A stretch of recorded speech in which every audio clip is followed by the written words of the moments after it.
Eu fico muito honrado com o privilégio de poder estar aqui com vocês hoje. Para dizer bem a verdade, eu não sabia exatamente o que era, mas aceitei esse convite, a oportunidade que o Rodrigo me apresentou. E conversando com o Caio um pouquinho ali fora, eu fiquei muito entusiasmado com o espírito que se pretende comungar aqui. Então, a primeira coisa que eu quero dizer para vocês é que não tem nada a ver com política. Não vamos falar de política em nenhum momento. A gente vem aqui para fortalecer o espírito.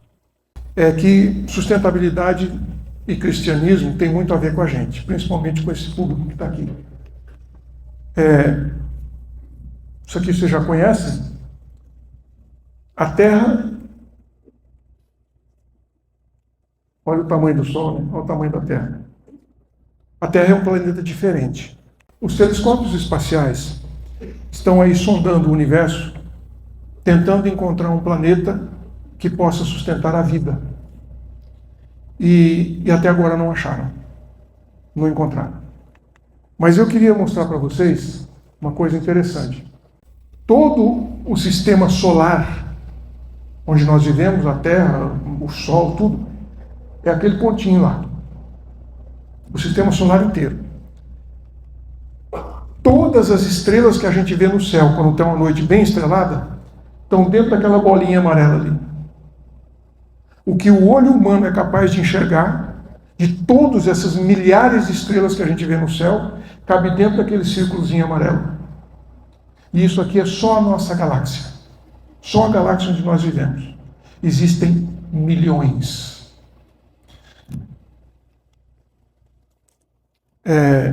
Eu fui visitar o supercomputador Julia, lá em Barcelona. Eu nunca tinha visto um supercomputador. É maior do que essa igreja aqui. É um negócio impressionante. Só o supercomputador Julia, o universo está sendo observado por esses telescópios. Ele é dividido em quadrantes. E cada supercomputador do mundo recebe um quadrante para analisar as imagens. Porque é tantos milhões de corpos celestes que um computador só ia passar a vida inteira só fazendo isso. Então eles dividiram pelos supercomputadores do mundo. O Julia está analisando 500 milhões. Este computador sozinho está analisando 500 milhões de corpos celestes. Só este aqui, fora os outros. É muita coisa. Não existe, até agora, nada parecido com isso. Não existe, não conseguimos achar em todos esses milhões de corpos celestes que estão sendo analisados. Não existe nada parecido com isso. Isso mostra para a gente que nós somos muito privilegiados. Isso é uma bênção muito especial, a gente morar num lugar desse. E vamos ver se passa aí. No livro de Gênesis, no momento da criação, Gênesis capítulo 1, verso 28, diz assim: Deus criou o homem à sua imagem e semelhança. Macho e fêmea os criou e lhes disse. Vocês lembram dessa passagem? Crescei, multiplicai-vos e enchei a terra. Eu acho que a gente não entendeu direito o que ele estava falando. Não era bem isso aqui. Mas, enfim, ele falou, e submetei-a. Também acho que a gente não entendeu direito o recado. Nós somos o único ser vivo que produz lixo. A única espécie de ser vivo que produz lixo somos nós. E a gente está enchendo a terra de lixo. E ele disse: dominai sobre os peixes do mar, as aves do céu e todos os animais que andam sobre a terra. E mais uma vez eu acho que a gente não entendeu o recado. Mas ele também disse o seguinte. Gênesis 1, 29. E disse Deus: eis que eu vos tenho dado toda a erva que dê semente, que está sobre a face da terra, e toda árvore que dá fruto, que dê semente. Isto vos será para mantimento. Ou seja, todos os seres humanos foram criados para serem vegetarianos. Essa era a nossa dieta original. A dieta que manteria o equilíbrio. Depois, aí vocês podem olhar lá no capítulo 6 de Gênesis, vem a história como é que a gente começou a comer carne. Mas isso é para outro dia. E Deus ainda disse: o Senhor tomou o homem e colocou no jardim do Éden para que ele fizesse o quê? Cultivar e guardar. Guardar quer dizer proteger, não é isso? Ficar de guarda, não deixar estragar. O que nós estamos fazendo com o jardim do Éden? Agora, deixa eu fazer uma pergunta para vocês. Quando a gente fala do paraíso, do jardim do Éden, qual é a primeira imagem que vem na nossa cabeça? Que tipo de lugar é esse? Qual é a primeira coisa que vem na cabeça da gente? É uma floresta, com rios, uma cachoeira, é isso? Ou é um deserto? O que era o jardim do Éden? Um paraíso, um jardim, cheio de plantas, não é isso? Mas onde ficava o jardim do Éden? Qual era o endereço? A Bíblia diz onde era. Ela dá um endereço para a gente. O Éden, no Éden nascia um rio que regava o jardim e que saindo dali se dividia formando 4 rios. O primeiro é o Pison, que rodeia a região de Avilá, onde há ouro. O segundo se chama Gion. Ele dá volta por toda a região de Cush. O terceiro é o rio Tigre, que passa a leste da Síria. E o quarto é o rio Eufrates. Ou seja, dá para a gente saber exatamente onde que era o jardim do Éden. Porque esses rios existem. Onde é que ficava o jardim do Éden? Aqui. Hoje, Iraque. O jardim do Éden ficava onde hoje é o Iraque. Mas quando a gente fala de Iraque, qual é a primeira imagem que vem na cabeça da gente? Deserto? Alguma coisa está errada. Alguma coisa está errada. Os muçulmanos creem no mesmo Deus que nós. Até Abraão, depois dividiu. Ismael foi para um lado, Isaac foi para outro. Mas até Abraão é tudo igual. Presta atenção nisso. É uma lenda árabe, isso é uma lenda árabe, sobre o jardim do Éden. E ela diz assim: no início, o mundo era um jardim florido. Deus, criando o homem, disse-lhe: cada vez que cometeres uma má ação, farei cair sobre a terra um grão de areia. Os homens não fizeram caso. O que significaria 100.000 grãos de areia num imenso jardim florido? Os anos passaram e os pecados dos homens aumentavam. Torrentes de areia invadiram o mundo. Nasciam assim os desertos, que de dia para dia se tornavam cada vez maiores. E Deus continua ainda hoje a advertir os homens, dizendo: não reduzam o meu jardim florido a um deserto. Faz sentido isso? Não é esquisito isso? O jardim do Éden ficava no Iraque. E hoje é um deserto. Bom, vamos em frente.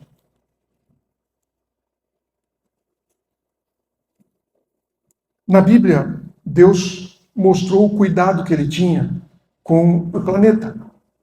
E ele orientou as pessoas, isso está em Levíticos, capítulo 25, que no 7º ano, depois de plantar a terra, de cultivar a terra, no 7º ano haverá um sábado de descanso solene para a terra.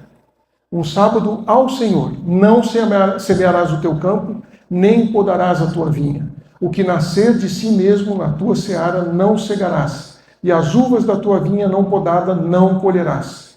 Ano de descanso solene será para a terra, mas os frutos da terra em descanso vos serão para alimento. A ti, ao teu servo, à tua serva, ao teu jornaleiro, ao teu estrangeiro, que peregrina contigo. Ou seja, Deus estabeleceu que tinha que ter um prazo, um tempo para a terra se recuperar. Tinha que dar um tempo para a natureza se recompor daquilo que a gente estava fazendo de maneira, digamos, antrópica, influência humana sobre o meio ambiente. Claro que ninguém faz isso, né? Quando eu me formei em engenharia sanitária, eu disse para vocês, e quando a gente foi fazer o convite de formatura, alguém do nosso grupo perguntou assim, quem é o patrono do saneamento? E a gente começou a pesquisar e nós descobrimos que era Moisés. A gente pensou que era algum engenheiro, algum especialista da área, né? Mas o patrono do saneamento é Moisés. Por quê? Em Deuteronômio 23:11, Deus disse para Moisés, entre os teus utensílios, lembrem-se, eles eram 1 milhão de pessoas andando no deserto por 40 anos, desmontando o acampamento, mudando para outro lugar, montando de novo. Eles não tinham uma cidade, eles estavam andando 40 anos. Entre os teus utensílios terás uma pá, e quando te assentares lá fora, então com ela cavarás e virando-te cobrirás o teu excremento. Pensa em 1 milhão de pessoas, literalmente, cagando em volta do acampamento. É difícil, nós somos 400 mil aqui em Maringá. Quando a gente passa perto da estação de tratamento de esgoto, a gente não aguenta o cheiro. Agora pense em 1 milhão de pessoas. E é legal quando você lê a Bíblia, quando você entra realmente lá dentro, você vai ver que Deus disse, eu quero caminhar entre vocês e não quero sair pisando. Claro, Deus não tem essa característica, mas Ele queria ensinar as pessoas de que era preciso ter um cuidado com o saneamento básico. Lá no tempo do Êxodo. Impressionante isso. Eu, formado em engenharia, não sabia disso, nunca tinha me passado pela cabeça que isso podia estar na Bíblia. Mas, afinal de contas, o que é a sustentabilidade? Na Convenção da ONU foi cunhada a expressão, a palavra sustentabilidade, e que significa suprir as necessidades da geração presente sem afetar a possibilidade das gerações futuras suprirem suas próprias necessidades. Sustentabilidade é a habilidade de sustentar e manter a vida humana na Terra. Vejam bem, aqui tem um equívoco. Muita gente, quando fala em sustentabilidade, pensa que é para proteger as orquídeas, as borboletas, os passarinhos, os peixinhos, os elefantes. Não, nada disso. Sustentabilidade tem que ver com a gente, ser humano. É para proteger a vida humana no planeta Terra. E olha que coisa interessante. Muitas reportagens foram escritas e vários países do mundo, Brasil inclusive, têm leis aprovadas no Congresso e no Parlamento para proteger as abelhas. O Brasil tem lei para proteger a abelha. Por quê? Dizem que Albert Einstein falava assim, se as abelhas desaparecerem da face da Terra, em 4 anos não haverá vida humana no planeta. Se a abelha desaparecer, em 4 anos não haverá vida humana. Eu confesso que toda vez que eu vejo isso, eu falo, não, isso aqui não faz sentido. Mas eu não tenho competência de questionar um cara chamado Albert Einstein. Eu acho que ele, teoricamente, sabe mais do que eu. Então, tudo bem. Mas está aí o mundo hoje na luta para proteger as abelhas. E a verdade é essa. Se nós morremos, vocês vão junto. Por quê? Porque as abelhas é que fazem a polinização e a nossa comida. E se a gente fala, não, mas eu não sou vegetariano, eu como boi. Mas o boi come o quê? Então a nossa comida vem daí, do processo de multiplicação e polinização das plantas. Eu não sei quantos de vocês se lembram, mas o Al Gore, vice-presidente dos Estados Unidos, ganhou o prêmio Oscar de documentário há muitos anos atrás, com um documentário chamado Uma Verdade Inconveniente. Eu não sei quantos de vocês assistiram esse filme, se não assistiram, tem na internet, vale a pena ver. E ele ganhou esse prêmio por causa desse documentário. E num determinado momento, os cientistas dizem assim: se os insetos forem extintos da Terra, em 50 anos, o planeta retoma a sua plenitude de vida.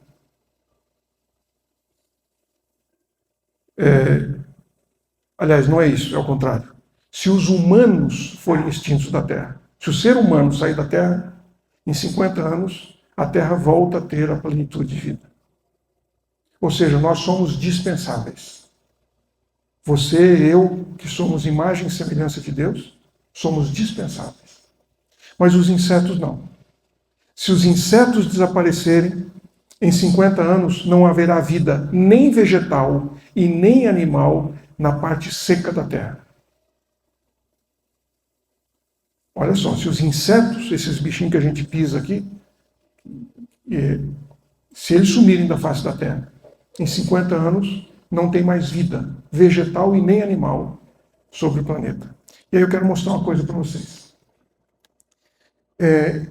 Em 2015, teve a COP21, a famosa COP21, o Acordo de Paris, aquele negócio todo do clima lá. E eu estava lá em Paris na COP21, fiquei 10 dias assistindo essa conferência. E uma das reuniões aconteceu na Prefeitura de Paris. Era uma reunião para os prefeitos. E tinha prefeito do mundo inteiro. Tinha 1.200 prefeitos naquela reunião. Nunca vi tanto prefeito junto. E eu fui assistir a reunião. A Prefeitura de Paris fica no centro da cidade, é um prédio muito antigo. Em volta do prédio, ocupa uma quadra inteira, perto da Catedral de Notre Dame. Em volta tem uma cerca de ferro, e nessa cerca de ferro estavam pregados painéis.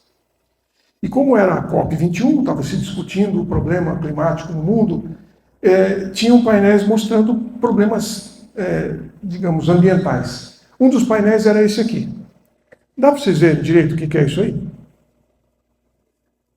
Um cara pintou esse painel, isso é uma obra artística, ela é uma obra de ficção, né? Esse cara pintou essa obra, mostrando como seria uma cidade sem seres humanos.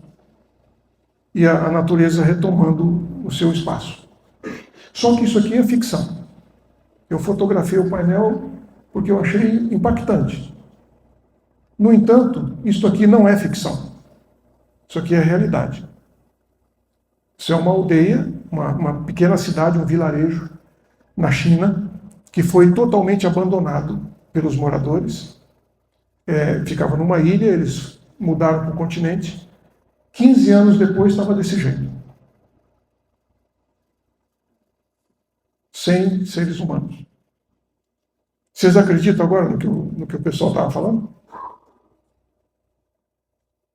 Se em 15 anos ficou desse jeito, imagine em 50. Nem acha mais o que era isso aí. Então, nós temos que parar para pensar o que é que nós estamos fazendo com esse planeta. Que Deus nos emprestou para a gente morar. Ele não deu de presente para nós. Ele colocou o homem para cuidar do jardim. Ele não vendeu para nós, nem... no máximo podia ter alugado, mas nunca cobrou o aluguel também, né? Mas ele botou o homem para cuidar do que era dele, não do que é nosso. E a gente criou todos esses problemas aí, que nós estamos vivendo hoje. Essa mudança climática que a gente está vendo, o impacto que isso está causando, tem uma explicação. E aí eu vou só passar essa informação para vocês, porque muita gente às vezes não entende direito. Tem gente que não acredita, tem negacionista também, né, que não acredita. Mas então, a Terra recebe radiação do Sol, quando a parte que está exposta ao Sol, né, recebe a radiação. Uma parte da radiação é absorvida pela Terra, outra parte da radiação é refletida de volta para o espaço, bate na Terra e volta. E tem uma terceira parte que fica presa dentro da atmosfera. Ela bate na Terra, não é totalmente absorvida, mas não tem força para atravessar a atmosfera e voltar para o espaço. Então ela fica presa dentro dessa camada da atmosfera. O que está acontecendo? nós estamos densificando, nós estamos aumentando a densidade da atmosfera quando a gente joga gases lá para cima. E aí uma coisa que muitas pessoas não entendem, e quando eu morava no Amazonas, o pessoal de lá não entendia, por que o mundo inteiro está reclamando da gente botar fogo na floresta e dizer que nós estamos atrapalhando o resto do planeta. Eles não entendiam isso. E a gente explicava, não, mas é porque são milhões de toneladas de carbono, de gás carbônico, que estão sendo levadas para a atmosfera. Aí o caboclo virava para mim e falou assim, doutor, está errado, isso não pode ser. Tonelada é pesado, você não fica parado lá em cima. Como assim que tem não sei quantas milhões de toneladas lá em cima? Caía tudo aqui embaixo. Então, isso aí não existe, isso aí. Isso é conversa fiada. Bom, é uma maneira de pensar. Mas aí a gente dizia para eles assim, quando você corta uma árvore e queima aquela região, você vai fazer o seguinte, você vai cortar, eles usam motosserra, né? Você corta 2 fatias de árvore. 2 fatias iguais, do mesmo tamanho. Aí você pega e queima uma até ela virar carvão. A outra não. Depois você pesa as duas. O que acontece? Tem diferença de peso? O carvão é levinho e a outra é pesada. Para onde foi essa diferença de peso? Para onde foi? Lá para cima. Quando você entra num carro e vai fazer uma viagem daqui para Curitiba, você enche o tanque. Um tanque de gasolina deve pesar uns 40 quilos. Quando você chega em Curitiba, o tanque está vazio. Para onde foi os 40 quilos? Estou falando de 40 quilos, quilograma. Para onde foi? Explodiu no motor, virou gás e foi lá para cima. Agora pense em todos nós fazendo a mesma coisa, todo dia. E o mundo inteiro fazendo a mesma coisa. Então, a gente jogou na natureza, na atmosfera, uma quantidade muito grande de gases que não estavam lá. E isso densifica a atmosfera. E quanto mais densa, mais radiação vai ficar presa dentro dela, porque ela não consegue voltar. É mais difícil de atravessar, porque está mais denso. Faz sentido para vocês isso? O que quer dizer isso? Aquecimento da Terra. Esta radiação fica presa e com isso ela aquece. E aí o que acontece? Quando a gente sai num dia muito quente, que o sol está rachando, você sai de roupa escura ou de roupa clara? Por quê? Porque o claro reflete e o escuro absorve. Certo? Muito bem. A Terra tem 2 grandes espelhos refletores de radiação solar. Polo Norte e Polo Sul. Porque o branco reflete. Então, grandes áreas brancas, a radiação bate no gelo e volta direto para o espaço.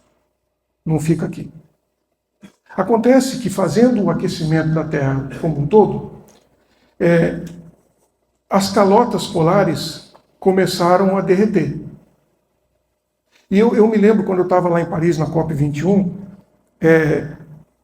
no último dia que eles foram ler o relatório, estava lá o relatório para ser aprovado, com um limite de aumento de temperatura da Terra de 2 graus até 2100.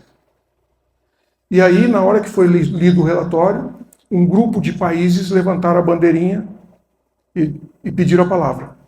E eles disseram assim, nós não concordamos. Não dá para ser 2 graus, tem que ser 1,5 graus.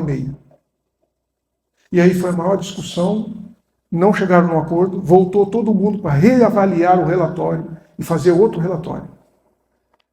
Gente, eu quando eu vi aquilo, falei, mas não faz muito sentido isso, né? Ficar todo esse mundo de gente aqui discutindo para chegar em 0,5 grau. Ah, pô, 0,5 grau, até 2100 ainda, larga para lá, isso aí não... Por que eles estavam discutindo? Quem estava discutindo, quem levantou a bandeirinha, foram os países insulares. O Caribe, as ilhas do Pacífico. Os países são ilhas, pequenas ilhas. E por que eles disseram isso? Por uma razão muito simples. A água, a 0,5 grau, 0,5 grau centígrado, é líquida. A 0 grau é sólida. Essa é a diferença de meio grau. Só isso. Simples assim. Meio grau. A meio grau a água é líquida. A 0 grau ela é sólida. O que aconteceu? Isso aqui era a calota polar ártica em 1984 e isso aqui é a calota polar ártica em 2019. 2019. O que aconteceu? O aquecimento solar derreteu essa parte da calota no mesmo mês. Derreteu tudo isso aqui. Mais de 1,5 milhão de quilômetros quadrados de espelho que antes refletia a radiação, agora é azul marinho. Retém radiação.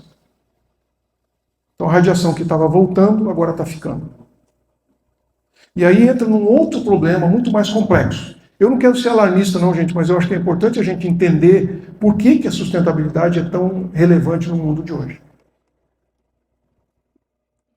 Antes era um espelho e agora ele absorve. Acontece o seguinte: derreteu, aumentou o nível do mar. Porque este gelo estava acima do nível da água e não abaixo. Agora ele virou água. Então o nível do mar aumenta. A NASA mostra nesse mapa uma coisa interessante. Aqui é o resultado do aumento do nível do mar no planeta como um todo. Embora os mares sejam de água e teoricamente tudo subiria ao mesmo tempo, não é assim que funciona. Por causa dos ventos. O que está em verde diminui. O que está em amarelo, laranja e vermelho aumenta. Então, nesta região aqui, o derretimento do Ártico diminui o nível do mar. Nesta região aqui, aumenta. E pode aumentar 20 centímetros. Tá bom, e daí? Bom, e daí, qual é o alimento mais consumido no mundo hoje? Vocês sabem? Qual é o alimento mais consumido no planeta inteiro? Todos os povos praticamente comem, quase todos. Você sabe o que é? Arroz. Arroz é o alimento mais consumido no mundo hoje. Acontece que nem todos os países produzem arroz. Para produzir arroz tem algumas características muito especiais. E aí eu queria mostrar para vocês isso aqui. O arroz, 50% do arroz produzido no mundo vem do Vietnã e da Tailândia e é exportado para os países que não têm arroz.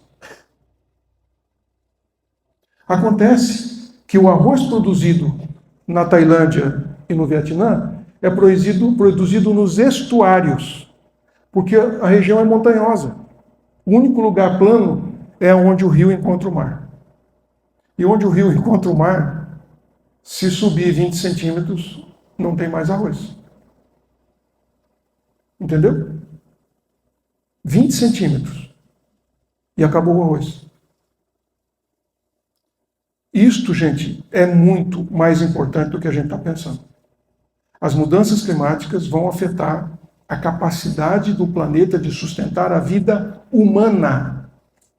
Gente que nem nós. Mas aí tem um outro problema ainda mais complicado que esse. Quantos de vocês aqui já ouviram falar do permafrost? Alguém já ouviu falar disso? Permafrost? Não? Permafrost, em inglês, significa permanentemente, permafrost, congelado. Permanentemente congelado. Os cientistas concluíram que, na última era glacial, as florestas que cobriam a região da Sibéria ficaram embaixo do gelo. As geleiras cobriram tudo. Mas quando a matéria orgânica, madeira, a matéria orgânica se decompõe, ela produz um gás chamado metano, CH4. É uma combinação de uma molécula de carbono e 4 moléculas de hidrogênio. O CH4 é o mesmo gás que sai aqui do aterro sanitário ou na cozinha de vocês, quando você joga fruta, aquelas coisas, e demora para tirar, aquilo é metano. O metano é um gás muito combustível. Ele pega fogo com muita facilidade. Aqui no aterro sanitário de Maringá, e não sei se vocês já viram, em aterro sanitário, em lixão, sempre está saindo fumaça. Por quê? Quando o trator passa, se a lâmina do trator riscar uma lata ou um pedaço de pedra, ele já pega fogo. Já começa a sair fogo. É muito combustível. E o metano é 23 vezes pior para o aquecimento da Terra, para a atmosfera, do que o gás carbônico.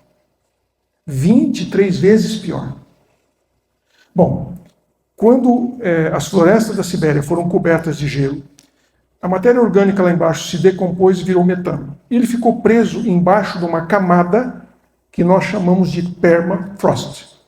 É uma camada de gelo permanentemente congelada, né? Água congelada. E depois, em cima dessa camada, é que tem o solo. Quando o mar da Sibéria derreteu o Ártico, e em vez de refletir, absorver o calor, a radiação começou a entrar dentro d'água. E ao fazer isso, começou a derreter, a fissurar, não é derreter, mas começou a quebrar o permafrost. Fissurou. E quando fissurou, olha o que aconteceu. Começou a borbulhar o fundo do mar. E aí os cientistas japoneses, russos e americanos perceberam que alguma coisa estava errada. Porque lá no Mar da Sibéria, onde os Estados Unidos faz divisa com a Rússia, e é o Mar Norte do Japão. Eles perceberam que os barcos de pesca falaram que tem alguma coisa errada, porque o mar aqui está borbulhando. O que é essa borbulha? Eles foram identificar e era metano. O mar inteiro borbulhando. 1 milhão de quilômetros quadrados borbulhando, metano, direto para a atmosfera.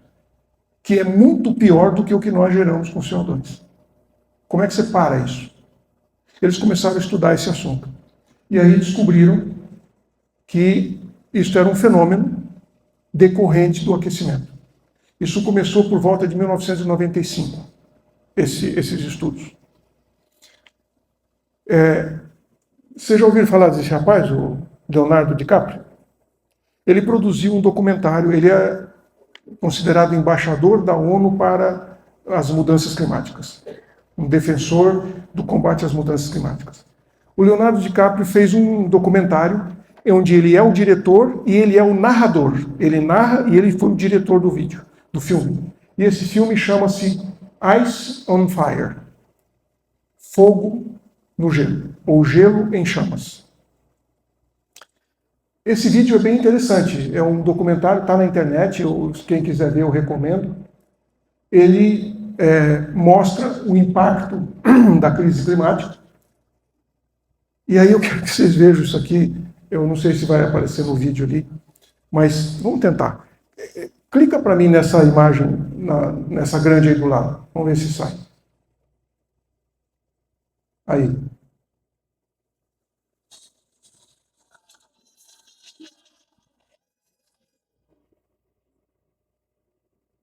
Vocês sabiam que gelo pega fogo? Eu nunca tinha ouvido falar disso. Mas pega. Eu fui convidado para participar da primeira convenção do IPCC, Painel Intergovernamental de Mudanças Climáticas, para cidades. Foi a primeira vez que gestores públicos municipais foram chamados pelo IPCC. Tem 80 mil cientistas climatólogos no IPCC, do mundo todo. Foi a primeira vez que eles chamaram os gestores públicos municipais para uma convenção para discutir mudança climática e o papel e a responsabilidade das cidades nesse assunto. E eu fui lá. Essa convenção foi em Edmonton, no norte do Canadá, no Círculo Polar Ártico. E estava muito frio, a convenção ocorreu no centro de convenções e pertinho do hotel onde eu estava tinha um shopping center. E aí depois, no final da tarde, então terminava as convenções, eu fui no shopping center para comer alguma coisa, comprar uma lembrança para a família. E quando eu entrei no shopping center, tinha uma lareira bem grande, assim, no hall do shopping center, tinha uma lareira de uns 3x3, mais ou menos, bem grande. E tinha uma bancadinha para as pessoas sentarem e esquentar as costas, né? Mas eu achei estranho, porque o que estava queimando na lareira eram uns cubos quadrados, brancos. Uns cubos brancos quadrados. Eu olhei para aquilo e falei, mas o que é que eles estão queimando aqui? Eu pensei que era madeira, né? Porque é o que normalmente se faz numa lareira. Mas tinha aqueles cubos amontoados lá, uns cubos quadrados. Eu chamei o segurança e perguntei para ele, escuta, o que é isso aí que está queimando? Ele falou, é gelo. Para eles é natural. Para mim foi um choque. Como assim gelo? É isso aí, gente. O que é isso? O gelo está tão impregnado de metano, mas tão impregnado de metano que ele pega fogo. Por incrível que isso possa parecer. O gelo pega fogo. Não dá para imaginar uma coisa dessa, né? Mas olha até onde isso vai. Está vendo isso aqui? Esse é o solo de permafrost. É uma camada de gelo, solo congelado. E a hora que ele começa a derreter, meio grauzinho só, hein? Só meio grauzinho. Olha o que acontece. Olha o que acontece. Olha o tamanho disso. E o pior, às vezes explode. Vocês estão vendo as pessoas aqui em cima? Olha o tamanho do buraco. Isso é o que está acontecendo em toda a calota polar ártica. Na Rússia, na Suécia, na Finlândia, no Canadá. O solo está cedendo, porque ele estava sustentado em cima de uma camada de gelo, que agora virou água. E o pior é que a quantidade de metano que está saindo dali para a atmosfera, e nós não vamos conseguir parar. Não tem como parar isso. Nós ultrapassamos o ponto de não retorno. Agora não tem mais jeito. Vai ficar cada vez pior. Então, isto é um apocalipse. E as gerações que vêm atrás da gente, vocês aqui mais jovens, vocês têm que pensar nisso. Mas nós também temos que pensar nisso. Nós estamos batendo recorde de produção de CO2 na atmosfera. Todos os anos tem o dia da sobrecarga da Terra. Vocês já ouviram falar disso? Alguém já ouviu falar do dia da sobrecarga da Terra? O que é isso? Nós extraímos da natureza recursos naturais para a nossa sobrevivência. Esse prédio aqui foi feito de concreto e de tijolo, não é isso? Tijolo é o quê? Argila, não é? Nós tiramos a argila do solo, fazemos tijolo e botamos aqui. Mas aí precisa do cimento. Cimento é o quê? Calcário. Nós vamos lá, extraímos o calcário, fazemos cimento e botamos aqui. Mas na coluna tem ferro, não tem? O que é ferro? É minério de ferro que a gente transforma em aço e bota aqui. Agora, a quantidade de recursos naturais que nós estamos tirando na natureza para o nosso conforto, está tendo tempo da natureza recompor antes da gente tirar mais? Essa é a questão. Não. Então, qual é a capacidade do planeta se autorregenerar? Isso é o dia da sobrecarga da Terra. Em 1970, depois 70, 80, 90, 2000, 2023. Em 2023, o dia da sobrecarga na Terra foi 2 de agosto. O que quer dizer isso? Até o dia 2 de agosto, tudo que a humanidade extraiu de recursos naturais, a Terra seria capaz de repor no mesmo ano. De 2 de agosto para frente, tudo que nós sacamos, ela não consegue repor mais. O que significa isso? Que a gente, para poder manter o padrão de vida que nós temos hoje, precisaríamos de 2 planetas. E não tem 2, só temos um. Não tem 2. Na realidade, isto quer dizer o seguinte: nós estamos usando recursos naturais que os nossos filhos vão precisar e não vão ter. Dá para entender isso? Entenderam a lógica? Nós estamos usando agora os recursos naturais que eles vão precisar daqui 10, 20 anos, mas não vai ter. Porque nós já usamos. Nós demos um cheque sem fundo, sacamos a descoberta.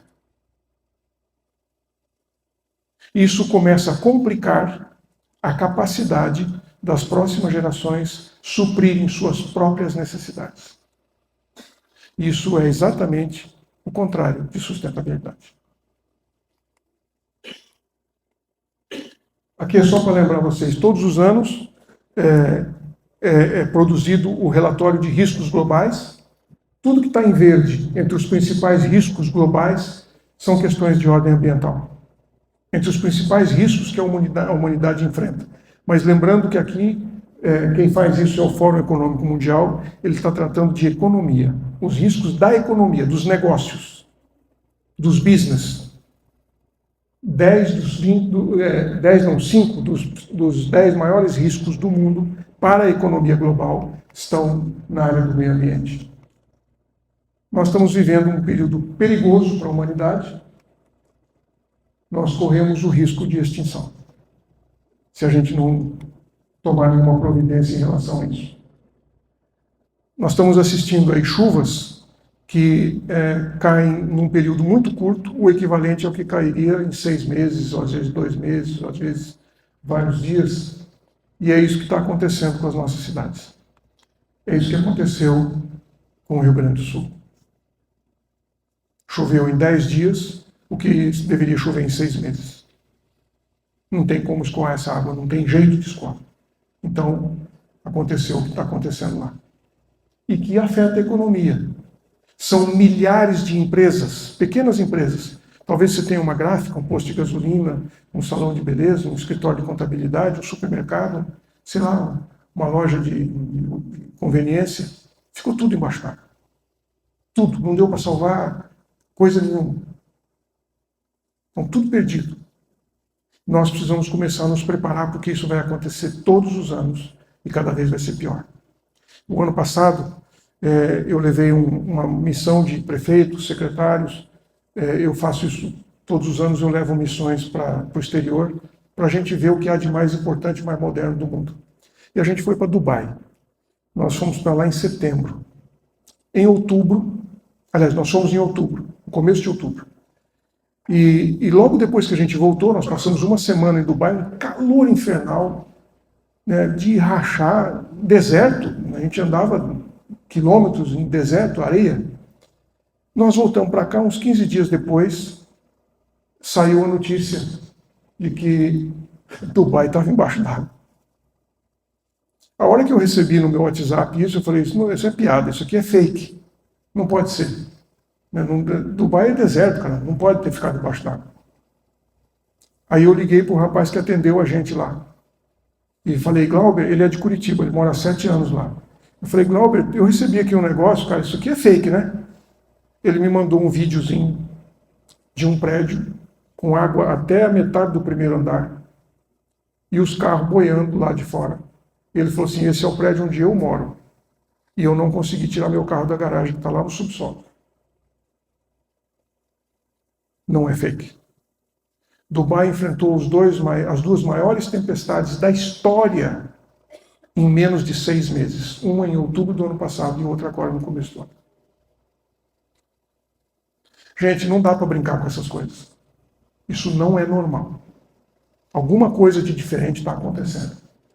E é o que diz o secretário-geral da ONU, na crise climática o custo da omissão será maior do que da ação. Ou seja, a gente tem que fazer alguma coisa. Nós não podemos fazer de conta que a gente está vendo tudo isso e falar, não é comigo, eu não tenho nada a ver com isso. Isso aqui não está acontecendo em Maringá, não é com a gente. Isso é omissão. E o custo da omissão vai ser muito alto. Como dizia o Barack Obama, nós somos a primeira geração a sentir os efeitos das mudanças climáticas e a última que pode fazer alguma coisa para reverter o processo. Se bem que eu creio que hoje já não é mais reversível. A gente consegue diminuir a velocidade e atrasar o impacto. Reverter, eu acho que não. A próxima economia global é a economia net zero, onde só poderão vender e comprar empresas que tiverem emissões de carbono produzidas pela própria empresa, neutralizadas pela própria empresa. Ou ela comprova que ela faz isso, ou ela está fora do mercado. Ninguém mais vai comprar, E ela não vai conseguir vender nada. E isso não é só para as multinacionais. Porque para as multinacionais poderem vender, elas vão ter que provar que a cadeia de fornecedores dela faz a mesma coisa. Então vai chegar no pequenininho. Vai chegar no fornecedor dela. E aqui, o que a gente pode fazer? Né? Isso não é comigo. Será que não é comigo? Vamos ver o que a gente pode fazer. A ONU alertou no seu relatório de 2020, 2019 ou 20, que a humanidade vai precisar consumir menos carne para poder sobreviver. A ONU propõe comer menos carne para combater o aquecimento global. Eu sei que tem gente que não gosta de ouvir isso, mas infelizmente, não sou eu que estou falando. O Brasil está fazendo um grande esforço para tentar reduzir o seu impacto, a sua pegada de carbono, a sua emissão de carbono na atmosfera. Isso é política pública hoje. Nós temos metas a serem cumpridas e compromissos a serem cumpridos. Para reduzir a emissão de metano, o Brasil vai precisar repensar a pecuária e fazer isso de outra forma. Por quê? Nós vamos ter que pensar isso do ponto de vista tecnológico. Leite feito em laboratório que dispensa vaca. E bife impresso em 3D.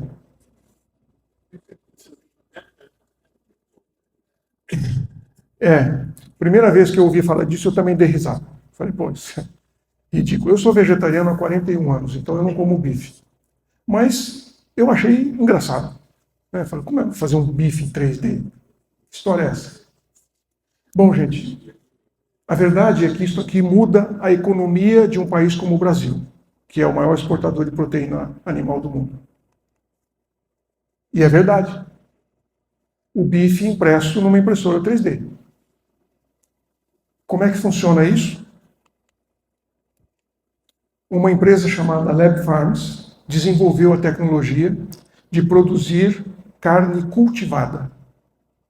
Como é que esse negócio funciona? Do mesmo jeito que a nossa esposa ou a nossa mãe fez a gente. A nossa mãe e o nosso pai, uma célula de cada um, fez esses marmanjos que estão aqui. É ou não é? Dentro da barriga da mãe, a célula foi se multiplicando. Ok. Os cientistas chegaram à conclusão de que se eu juntar células e der comidinha para elas, elas se multiplicam. E é verdade. Então eles criaram bioreatores que imitam o útero da mulher, coloca a comidinha lá dentro e a célula multiplica. Então eles cultivam célula de músculo, célula de gordura, célula de pele, e aí eles pegam, colocam em 3 seringas diferentes, e aí você imprime um bife com o músculo, com a gordurinha, com o corinho por cima, depois frita e come. Qual o problema? Agora, a célula que multiplica é célula de boi mesmo de verdade. Desculpa, de vaca, não é de boi. É uma célula de vaca. E eles extraem as células, a vaca não sente nada, ela não percebe nada, extrai a célula e multiplica. E aí, depois faz bife. Como isso aqui é uma coisa estranha, esse pessoal procurou empresas no mundo para investir nessa tecnologia. E a BRF foi uma das empresas que investiu. Ela é sócia desse projeto. Está aí, a BRF quer oferecer carne cultivada em laboratório até quando mesmo? No século 22? Eu fui lá. Fizemos outra missão, levei prefeito, levei pecuarista, dono de fazenda de boi.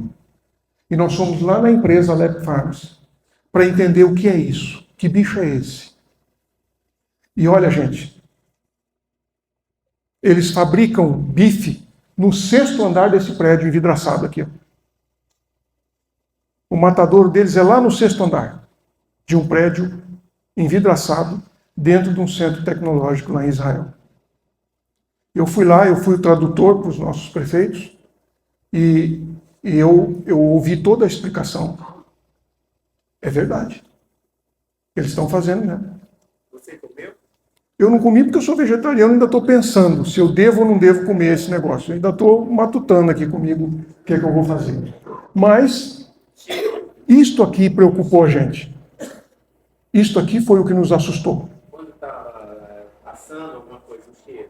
Não, lá eles não têm restaurante. Lá eles fabricam. Aí depois tem que levar para outro lugar para fazer. A JBS está fazendo a maior fábrica de carne cultivada do mundo. Já está fazendo, a fábrica já está sendo levantada. Não estamos falando de um negócio que vai acontecer, sabe lá Deus quando, não. Já está em construção. E mais do que isso,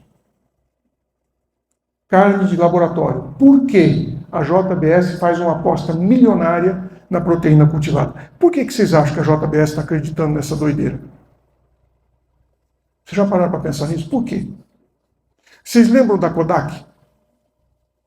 Todas as cidades tinham um laboratório de revelação de filme. Por mais pequenininha que fosse. A Kodak era líder mundial nesse negócio. O que aconteceu com a Kodak? Veio uma nova tecnologia e acabou com o negócio dela. Agora ninguém revela filme mais. A JBS é a líder mundial hoje. Ela é a maior empresa de exportação de proteína animal do mundo. E os donos da JBS olharam para trás e falaram assim, não vai acontecer conosco o que aconteceu com a Kodak. Se tem uma tecnologia nova que pode passar por cima da gente, nós vamos comprar ela logo. A gente vai continuar sendo líder mundial com a nova tecnologia. E aí eles resolveram fazer isso e olha só que interessante. A JBS investe 300 milhões de reais transferindo o centro de pesquisa de carne cultivada dela para o Brasil, em Florianópolis, no Sapiens Park. Ou seja, essa tecnologia está sendo desenvolvida aqui no nosso país pela maior empresa brasileira de proteína animal e é sócia da segunda maior nessa mesma tecnologia. O que vocês acham disso? Agora, pensa um pouquinho, gente. Nós não estamos falando de sonho, não. Quando a gente foi lá visitar essa empresa, sabe por onde eles começaram o discurso? Pelas emissões de gases de efeito estufa e pela preservação da raça humana para o futuro. De fato, a pecuária é um grande emissor de gases de efeito estufa.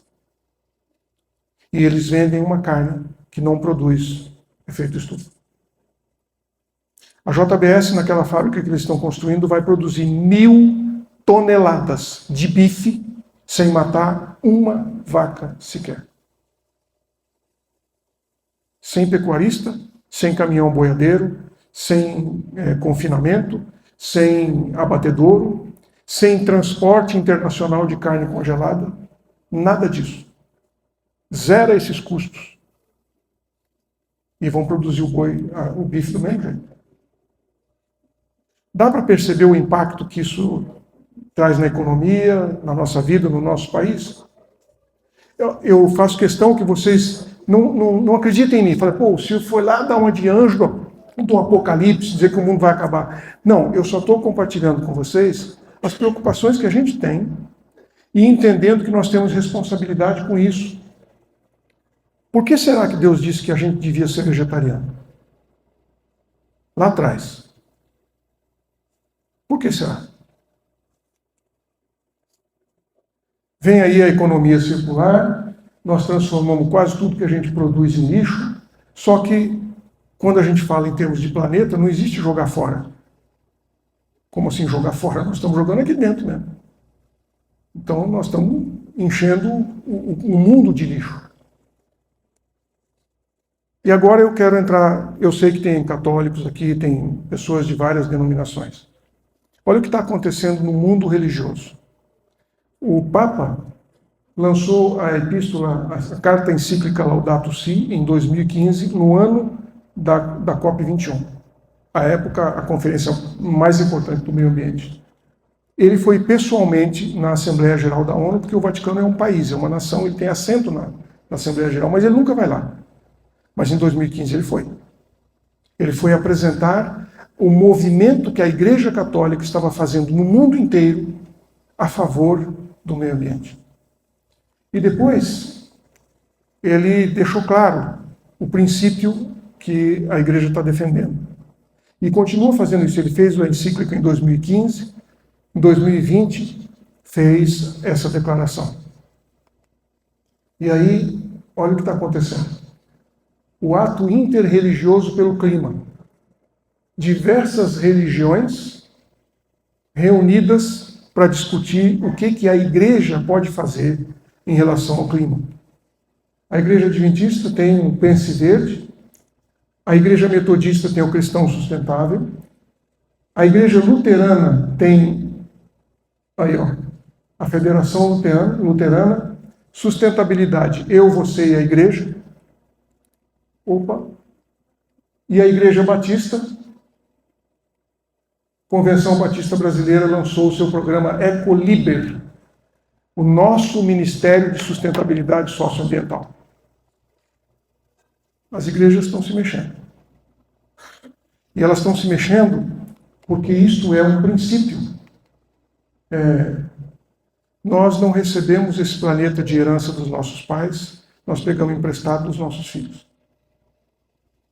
E a Bíblia deixa claro, no Apocalipse, que chegou o tempo de destruir aqueles que destroem a terra. De Gênesis ao Apocalipse, o assunto da sustentabilidade é mencionado por Deus. Nós estamos vivendo num planeta que é dele, não é nosso. Nós não temos o direito de fazer o que a gente está fazendo. E tem coisas que a gente pode fazer. Todo dia. Às vezes tem gente que fica fazendo conta se eu ponho álcool, se eu ponho gasolina, dependendo do preço. Põe álcool. A gasolina está mandando um monte de CO2 para a atmosfera, o álcool é muito menos impactante. Tudo bem, se custar um pouquinho mais caro, é centavo, cara. Coisa de centavo.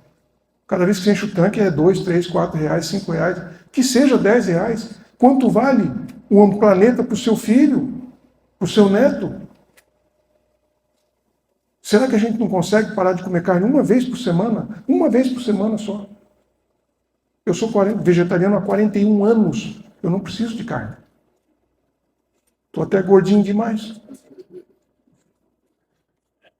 Quando a gente vai receber alguém na nossa casa, que seja bem importante, imagina você vai receber uma visita na sua casa. Mas é uma visita importante. Não é uma visita, não é o vizinho. É uma visita importante. O que você faz? Você arruma a casa? Dá uma limpada geral? Deixa tudo organizado, tudo bonitinho, para dar uma boa impressão? Pois é. Como nós estamos preparando a casa para receber a visita mais importante do universo? Jesus está voltando, gente. Jesus vai voltar. Ele prometeu, e eu creio que se ele prometeu, ele vai cumprir. Jesus vai voltar. E que preparação nós temos fazendo para receber a pessoa mais importante do universo? Em que condições a gente vai apresentar a nossa casa para ele? Não é possível que a gente não possa fazer nada. Não é possível. Cada um de nós pode fazer muita coisa. Na nossa casa, na nossa empresa, nos ambientes que a gente frequenta, nós podemos ser missionários da sustentabilidade. E várias igrejas, talvez igrejas que vocês sejam membros, já têm um manual daquilo que os membros da igreja podem fazer. Daquilo que eles deveriam fazer. Para que a gente possa tentar, pelo menos, minimizar o prejuízo daquilo que a gente vai entregar para os nossos filhos. Que Deus nos ajude, nos inspire, e que a gente leve esse assunto de sustentabilidade não como uma responsabilidade do governo, não é responsabilidade dos empresários. Isso é nossa responsabilidade para com o nosso Deus. É nossa responsabilidade para com a raça humana, que foi feita imagem e semelhança de Deus. Eu espero ter sido provocativo o suficiente para a gente parar e pensar um pouco nisso. Muito obrigado. Que Deus nos abençoe.